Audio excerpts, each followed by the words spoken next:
Hello, welcome to the European Open briefing for Thursday, November the 9th. I'm Rafi Boyajian, currency analyst at XM.com, and we're going to be looking at the latest developments in the currency markets today. The US dollar is slightly down this morning amid concerns about a possible delay or watering down of the tax reforms, amid reports in the press that the Senate's version of the tax bill will be widely different from the one unveiled last week and the ones that are going to be unveiled later by the House later in the day, the revised bill. The kiwi is the main gainer this morning. We had the RBNZ policy meeting early in the day. They sounded much more hawkish and brought forward the timing of the rate rise, so that has boosted the New Zealand dollar. The pound continues to seesaw within its recent range. We have the Brexit talks starting today, so that's going to be the main focus with regards to sterling. And oil is slightly down this morning. We had yesterday the inventory numbers out of the US. We saw a surprise build in crude stocks, as well as US production reaching record levels. Let's begin first with the dollar, though. We can see the dollar index has been pretty much trading within the same range this week. The dollar yen, though, has been steadily drifting downwards with several upward attempts during the week. Yesterday it dipped below the 114 level, managed to recover above it. Now it's back down again. We are seeing press reports saying that the Senate, they're going to be unveiling their version of the tax bill later today. That's going to contain quite significant differences from the House bill that could potentially lead to a clash between the two chambers in Congress and could possibly delay the tax bill, which the Republicans are hoping to have it signed by the end of the year, or at least we could see some watered down proposals with regards to the highlights of the tax bill, which are the corporation rate, the big reduction in the corporation rate, and also big changes to the income tax bracket. So that has worried the investors, and the developments on that front will likely dominate dollar trading, given the quiet week we've seen this week in terms of data and other events. Moving on to the yen now, because the yen is broadly firmer this morning.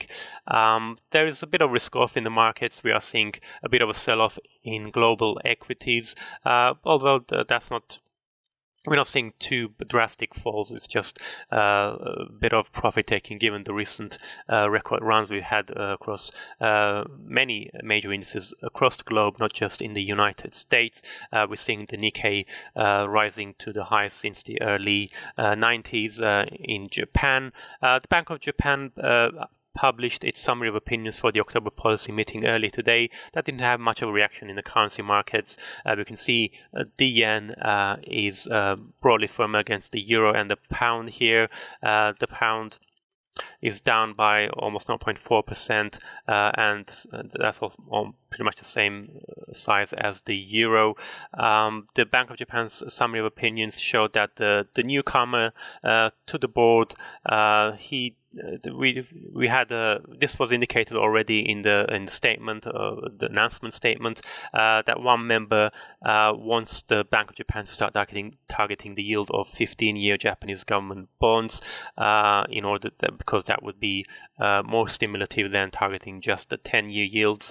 That same member also dissented against. He was the sole dissenter against the Bank of Japan's wide range of policies in October. Not that he wants tightening, he actually wants further easing, or at the very least he wants the Bank of Japan to make a stronger commitment that it stands ready to ease policy further if there are signs that it's going to be a delay in reaching the bank's 2% inflation target. So we kind of knew that already, but the summary of opinions confirms the fact that Bank of Japan is, well, at the moment it stands, it's more likely to ease further rather than to tighten, although there doesn't appear to be much support by other members to those proposals. Let's move on to the New Zealand dollar now, because the Reserve Bank of New Zealand had its policy meeting earlier today. They kept rates unchanged at 1.75% as was expected, but the kiwi surged to a 2-week high of 0.6976 after the decision. In its latest quarterly projections, the RBNZ said that the new government's fiscal and economic policies are likely to boost growth by around 0.5% in each of the next 3 years. And also the weaker currency, the recent slide we've seen in the kiwi, would likely also push up inflation. So the bank now expects to start raising rates in the second quarter of 2019 versus previous estimates of the third quarter of 2019.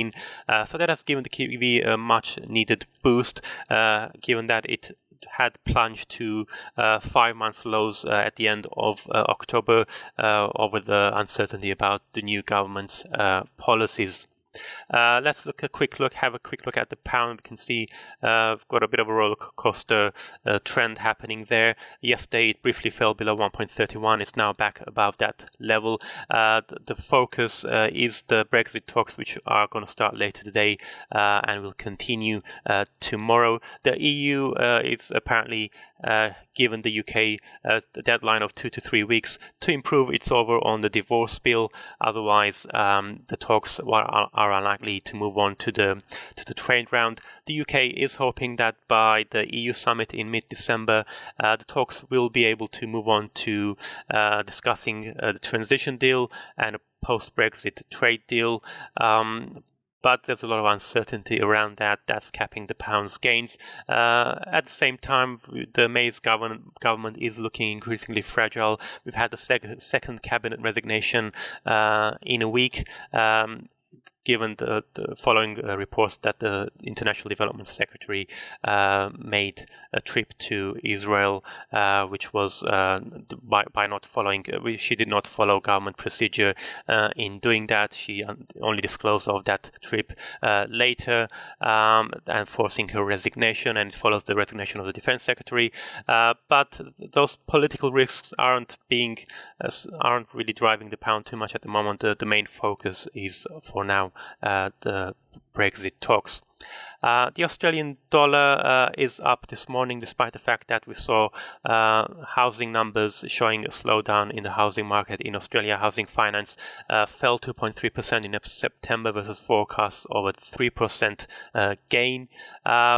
There's some support from upbeat Chinese inflation numbers. Both producer and consumer prices beat expectations in October. Rising price pressures in China are indicative of a strong demand and supportive of commodity prices. We know that Australia is a major exporter of commodities such as iron ore, so that may be helping the Aussie this morning against the greenback. Is currently trading at 0.7682, although we can see that since the end of October, the Aussie has pretty much been trading in a range.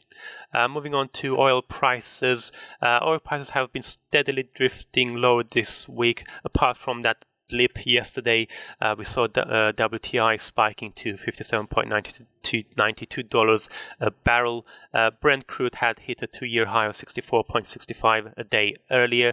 The inventory numbers after the US yesterday showed a surprise build in US crude stocks by 2.2 million barrels versus forecasts of a drawdown of 2.9 million barrels, though gasoline and distillate stocks fell by more than expected. The main reaction, though, was on the US weekly production numbers. US oil output rose to a record high of 9.62 million barrels last week, and that suggests that the recent strong run in oil prices may be coming to an end, and that oil prices are currently overstretched. And finally, looking at today's economic calendar, we can see that Japanese machinery orders there, big plunge in September. The Chinese consumer and producer prices both slightly above expectations. We had German export prices as well, which fell by less than expected. The focus in terms of US data will be the weekly jobless claims that are due later. That's it from me. Thank you very much for watching and have a great day.